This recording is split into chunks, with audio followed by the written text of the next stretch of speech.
It's Wednesday morning. I'm feeling super intense. I've actually got sweat on my top lip. I'm in Taree, love. Do you know the only self-contained unit within like a 50k radius is this joint, right? So it's like I've come to a fucking detention centre, complete with a dripping tap and like really like narky instructions when you get here. If this cabin is not left in a clean, reasonable condition, I'll check it. This is what they give you, half a little one of these to do the cleaning. Oh my God, the water in Taree tastes like horse piss, you know? And I've just been awake from 2 o'clock this morning with a tap that will not turn off under any circumstances. And I've just killed my bloody little wrists and elbows trying to do it. Went down there this morning going, love. So yeah, this is what 85 bucks a night gets you in Australia.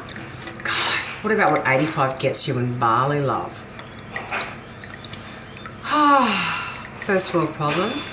The girls weren't in the mood for vlogging. They came back from a very intense family dynamic that they went to. It's the whole reason why they went away, and they came back just absolutely exhausted. So we just spent 2 days really connecting, and they worked anyway, and yeah, just had a big break with each other. It was just gorgeous. You're probably thinking, do the lesbians actually exist? Was I just at an Airbnb looking after a crazy cat? Bella and I, the moment the girls came back, she then just threw herself down for me, and I just had my way with her and tickling and just following me around a bit. And so we had an amazing time.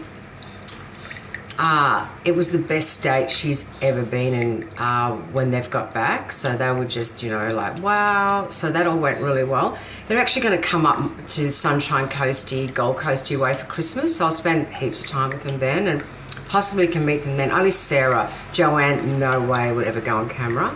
But the lovely Sarah will. God. So when I got up this morning, like I did my practice, oh yeah. So this is, see what I mean? Imagine coming on holiday with the kids, eh?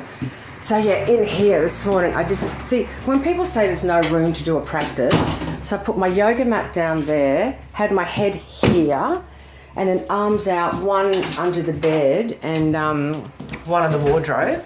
And I did an hour and a half and just absolutely rocked it. I'm pretty much pain-free, considering the drive yesterday.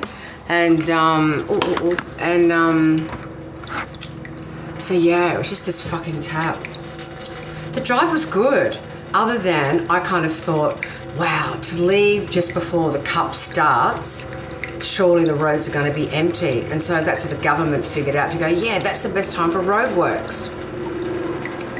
Fucking Melbourne Cup, hey? Would it surprise you that I just don't go for the racing or the dog racing? But a great sport that I used to enjoy was years ago when I lived in Melbourne, right? I know how annoying is this fucking tap, but you've got to be with it. You've got to be with me with it. So I put my hand there. Anyway. Chapel Street, Paran. I used to go to this great cafe. It was my favourite cafe bar restaurant. It was called Orange, up in the Windsor end. Anyway, you could secure a spot behind the glass inside and just have front row to, at about 4 o'clock in the afternoon, everyone from the races like gets the trains to like Windsor and Paran and all that sort of stuff. And so you just see everybody's shit face, like girls' boobies hanging out, not wearing their shoes. It's just next level hilarious, right? And that was the best sport for me. Thing about drinking, you know, bad champagne in the sun all day and not eating, it pays to have a little sneaky line of something, you know, a little bit of something to keep you tidy. Tip for living, if you're gonna go and do that kind of thing. I'm about to go to Sissy's mum, Pammy's, because he's got his huge move on. Do you remember Sissy I did the vloggy with, the guy I used to work on the air with? I'm gonna go to his place for a cuppa. I'm gonna paint my toenails actually and see if I can raid Pammy's linen closet for a spare face washer. I know, first world problem. I left my amazing Enyo face washer at the Lesbians. I know, it's the $48 face washer. It's fabulous. They're going to send it to me. So I'm going to see if I can get that from her and flog a spoon so I can have a little bit of morning tea. I've made a soup. Then I'm off to just outside Coffs Harbour where I'm going to meet Joe, who I've only met once. We had a beautiful connection in Bali last year when I taught Qigong. It's the year before that I met the Lesbians.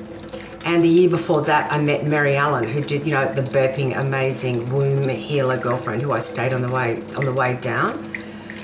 Those Bali trips were just remarkable as far as me meeting absolute kindred souls, It was phenomenal.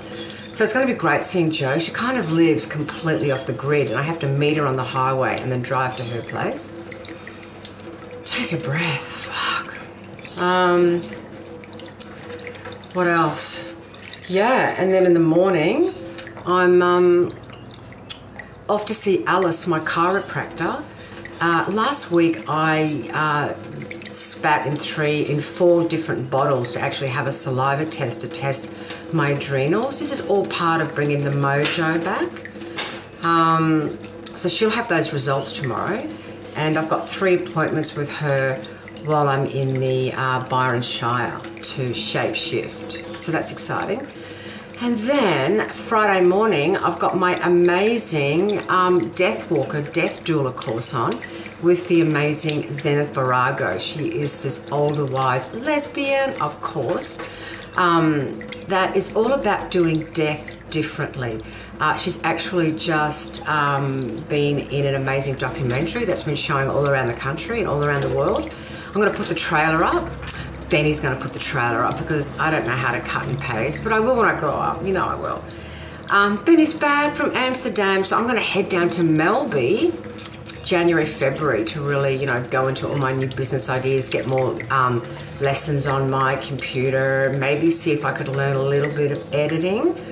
So that's kind of January, February, something like that.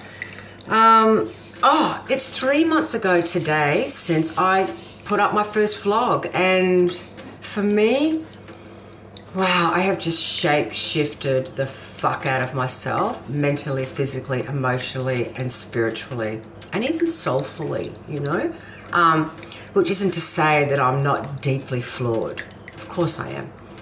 However, there's something about my woundology that has had an enormous amount of light shone on it, really, So I'm pretty chuffed at my breakthroughs and deeply humbled at the amount there is to go, So yeah, I'll catch you soon, live from Sissy's mummy's house in Cundall Town. That's near Taree, soon.